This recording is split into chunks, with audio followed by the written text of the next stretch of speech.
So hello friends, in this video we are going to see about the Kawasaki disease.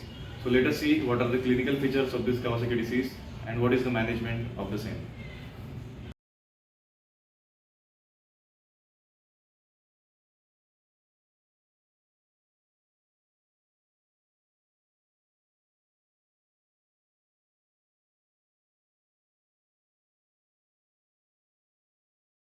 So let us see about the Kawasaki disease.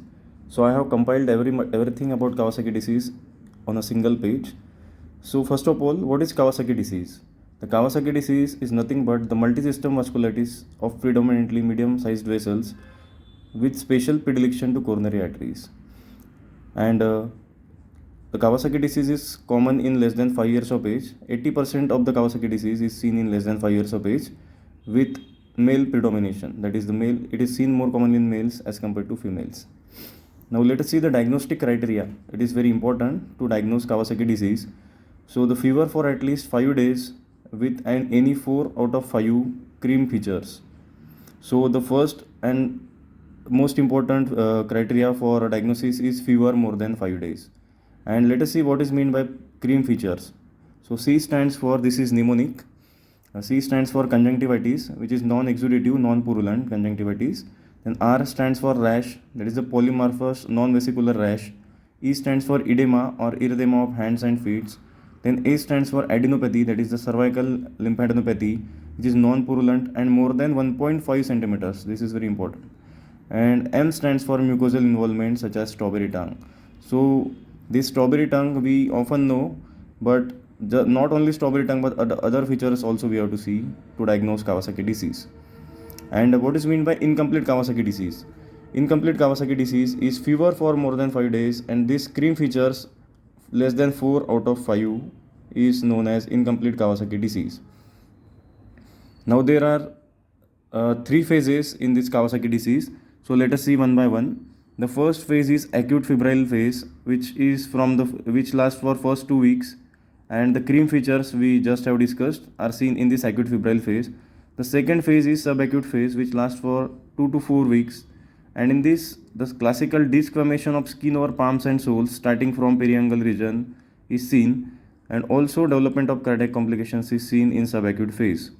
And the third phase is convalescent phase, which lasts for more than 4 weeks, and in this phase there is disappearance of clinical features and continues till normalization of ESR by 6 to 8 weeks. See about the investigations in Kawasaki disease. In Kawasaki disease, there will be raised WBC count with the neutrophil predominance, and the anemia will be seen, normocytic normochromic anemia. Whereas ESR and CRP is raised, universally present in acute phase of illness, and the platelet count generally is normal in first week of illness and rapidly increases by the second and third week of illness. So Kawasaki disease is unlikely if the ESR, CRP and platelet counts are normal after 7 days of fever. And there will be mild elevations of SGOT, PT, serum bilirubin and CSF pleocytosis will be seen in Kawasaki disease.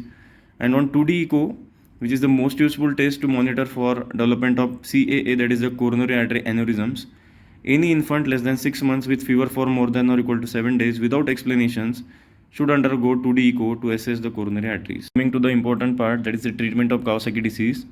So in acute stage, single dose of IVIG, that is 2 gram per kg over 10 to 12 hours, and high dose aspirin per oral, that is 80 to 100 mg per kg per day, every 6 to 8 hourly till afebrile for 48 hours. So the role of IVIG is not exactly known, but it is seen that by giving IVIG there is resolution of clinical features in 85% of the patients.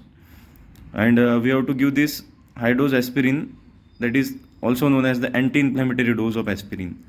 Then in the subsequent therapy with no coronary abnormality, we have to give the low dose aspirin per orally, that is the 3 to 5 mg per kg OD, that is once a day till 6 to 8 weeks.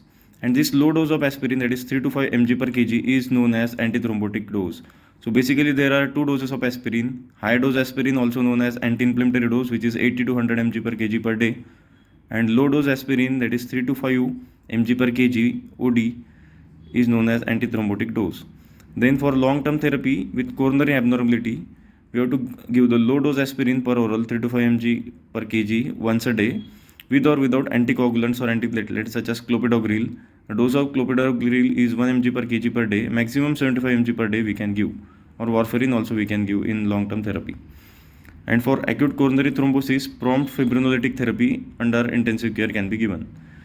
And also steroids such as prednisolone 2 mg per kg given along with IVIG as primary therapy has shown improved coronary outcomes. So this was all about the treatment of Kawasaki disease. See some differential diagnosis of Kawasaki disease. So viral infections such as adenovirus, Epstein-Barr virus, cytomegalovirus, measles, enterovirus can be confused with Kawasaki disease. Then bacterial infections such as scarlet fever. This scarlet fever is having the sandpaper rash and it is often confused with the rash of Kawasaki disease. So the most common differential diagnosis is scarlet fever for Kawasaki disease. Then the Rocky Mountain spotted fever, leptospirosis, urinary tract infections, meningococcemia, bacterial cervical lymphadenitis, retropharyngeal phlegmon are some of the differential bacterial infections.